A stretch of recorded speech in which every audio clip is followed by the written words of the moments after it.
The global cryptocurrency market's value has topped $3 trillion as the election of Donald Trump as U.S. president spurred bets that friendlier U.S. regulation could usher in a new boom for all corners of the asset class. The sub-market value of cryptocurrencies touched a high of nearly $3.2 trillion early on November 14 in Asia, based on analytics and data aggregator CoinGecko, and was last just shy of that level.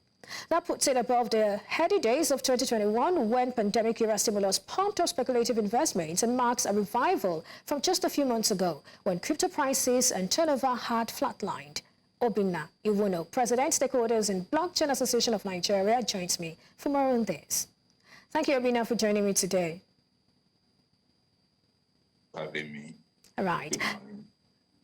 Yeah, it's a pleasure having you. Now, $3 trillion from a struggle of $20,000 at some point. I mean, that's a huge leap. Did you anticipate this pre-Donald Trump election win?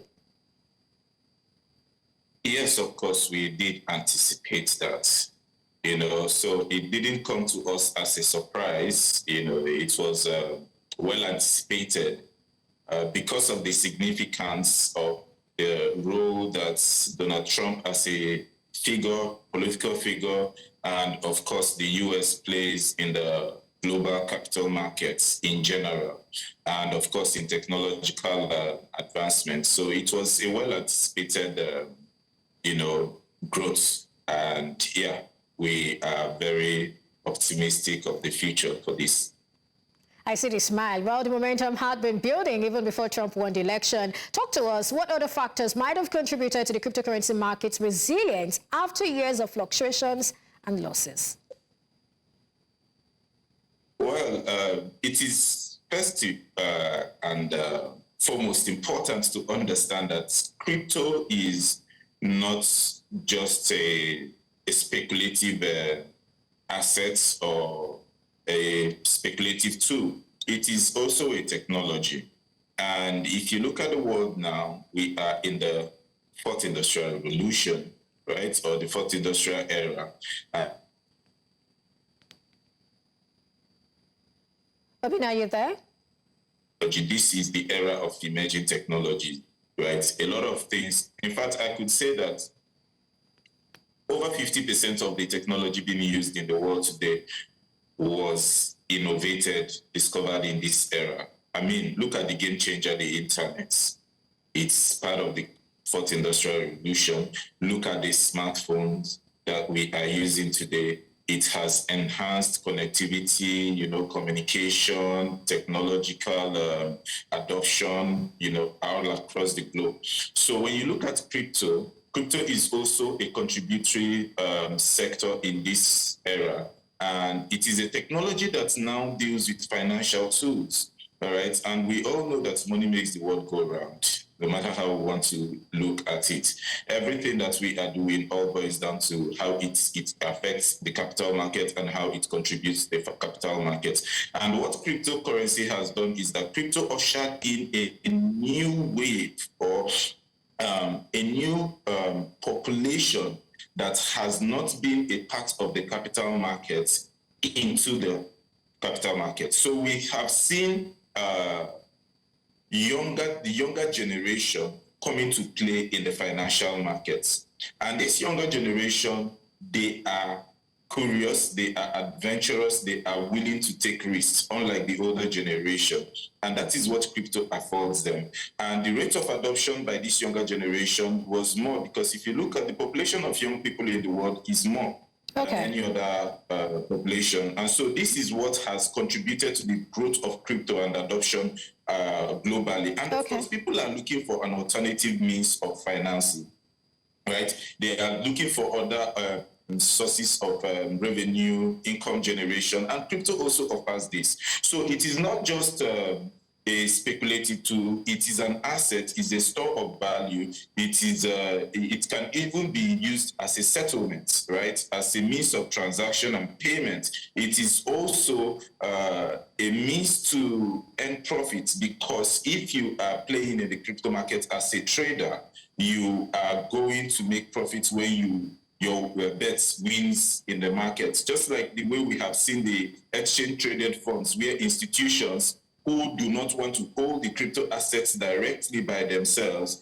but instead will want to take advantage of the opportunity that is ongoing in the crypto markets are dealing with the ETFs. All right. So there is a lot of hope and promise for the crypto markets. Well, I would like us to talk about the regulatory part because, that had been the bone of contention as to how well to coordinate crypto activities. What modifications, or should we expect friendlier rules now across board to sort of further strengthen the system, especially looking at Africa and specifically Nigeria?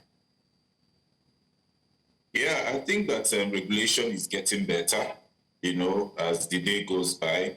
Nigeria has started taking very positive steps towards regulation since the coming of the new DG of SEC, Dr. Timi Agama. We have seen positive growth in the regulation of cryptocurrency, digital assets, virtual assets, and of course the inclusion or the integration of the digital assets sector into the larger capital market for Nigeria, which is very significant because this has that, potential to inject a new stream of liquidity into the capital markets and also attract more global investors because, globally right now, the investors, especially the venture capitalists, that are funding companies, startups and organizations, they are very interested in blockchain and Web3 companies right now. Any blockchain and Web3 startup is like what we had in the .com boom era, where every .com company was receiving funding and investments. So it's happening in the blockchain and Web3 sector globally. And if Nigeria becomes the first country in Africa to get regulation rights, then we will stand a chance to benefit more than the rest of Africa. And we have also taken that position because Nigeria controls over 60% of the market. Now, we have become the first country to start issuing out licenses to digital assets exchanges, offering platforms, custodians, which is very, very remarkable. 7 organizations has been issued a license, and we are still expectant of many more. Now, this is also beginning to shape the crypto regulations, right? Regulation for digital assets, virtual assets in our country. Now, look at the position of Donald Trump in the US, a pro-Bitcoin and a pro-crypto president, sitting at the helm of world affairs. That is huge. Because one of the things that is going to happen is that we are going to see the US take a complete turnaround from what they have been doing in the past in regulating virtual and digital assets to now properly regulating and, adopting virtual and digital assets, which is one of the things that Donald Trump has said. One is that he's going to sack the current SEC chairman, who has also been a very big hindrance to the growth of crypto, not just for the US, but, whatever happens in the US also affects the world at large. Instead of regulating, he's suing them to courts. We are going to see an end of that. That has forced many US companies to leave the US and go site their operations in other jurisdictions. The biggest winner in all of this thing is Dubai, which has created an environment and even has dedicated funds. And you can see that the leaders of Dubai are, crypto friendly, and they just made a policy to make Dubai the largest hub for DAOs, decentralized autonomous organizations. This is huge. So you can see them taking a lot of steps. So that thing is also going to happen in Nigeria. Nigeria currently is the only African country with a national blockchain policy. So I believe that with the swearing in of Donald Trump is going to usher in a lot of good things for the crypto sector, and I will see that crypto serious countries like Nigeria and some others in Africa and around the world are also going to follow suit. Right, you talked about Trump, and I think that brings me to this particular question because he made reference to a U.S. strategic Bitcoin reserve, which is similar to that of gold. Now, this is supposed to be held by the U.S. government. Can Nigeria and Africa assume such positions for more fiscal viability, or just speak to us basically about this? Emphatically, yes. In fact, earlier this week, I made a call for that Nigeria should adopt a national Bitcoin strategy.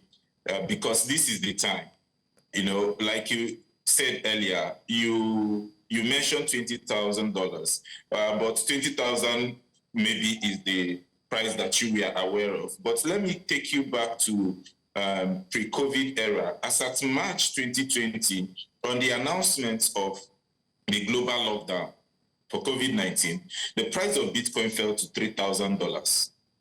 So if you had bought Bitcoin as at March 2020, you would have bought it at $3,000, a very discounted rate. Imagine that we had put in some bets into Bitcoin as a nation, maybe just like what we are seeing some US states are saying now. For example, the state of Pennsylvania said they are going to put 10% of their reserve in Bitcoin. And following that news, it is also said that about 20 other states in the US are beginning to make their own Bitcoin strategy. So you see, it's not just the federal government of the US, as Donald Trump said he's going to do when he comes in, but you can see the states also making their own strategies. Everybody's taking a big bet on Bitcoin. Now, the country which took the biggest bet on Bitcoin is El Salvador. And look at where El Salvador is today, how much Bitcoin has added to their national foreign reserve. It is huge. It's in billions of dollars. In fact, only from Donald Trump's win, it has added about $2 billion to their reserve just by holding Bitcoin. So Nigeria can actually solve the current inflation problem. Instead of borrowing to spend on concurrent expenditures, we can borrow to invest. Take a bet on Bitcoin, have a proper national strategy, put the regulations in brand, create an environment that enables it. One of the things that Donald Trump said he's going to do is that cryptocurrencies that are issued by US companies, there won't be capital gain tax on it. Do you know what that means? That means he's going to make many countries come back to the US, because if there are no capital gain tax on cryptocurrencies issued in the US, I would want to buy that cryptocurrency issued in the US so that I wouldn't have to pay capital gain tax as an American. But what happens is that there would be an influx of investments into American crypto companies, which indirect will benefit the American people and the American economy. So that is part of his plans of making America great again. He's adding Bitcoin to their national reserve, right? He wants Bitcoin, all the Bitcoin in the world to be mined in the US. You know how huge that is. And so he has said a lot of things in support of the crypto sector and the industry. And I think that Nigeria should also take suit, because now we have people at the helm of affairs in the SEC and, other regulatory agencies around the capital markets, financial tools and technology who understand this thing, and we are working hand in hand with them. So we hope that we are able to take advantage of that and position ourselves. Okay, Obinna, we need to go now, but just before we go, let me take this last one. Crypto exchange traded funds, ETFs, have been, quickly gaining popularity. Before now, financial institutions, would often avoid directly holding cryptocurrencies due to regulatory and security concerns. Now, tell me, does it mean that this surge we're seeing in ETF purchases indicate growing confidence in the sector and a possible broader adoption and market maturity? Yeah.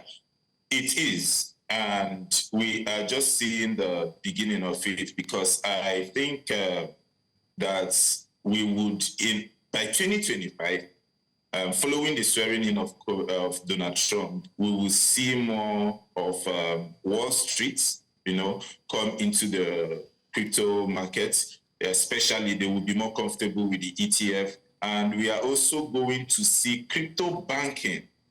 That's one of the things that we are going to watch out for, crypto banking, right? Where we see financial institutions now begin to offer crypto and also now begin to custody crypto, all right? And then also, we in Nigeria, the Nigerian capital market should begin to look at its own Bitcoin ETF, all right? So they don't have to hold the Bitcoin, but they can trade the Bitcoin.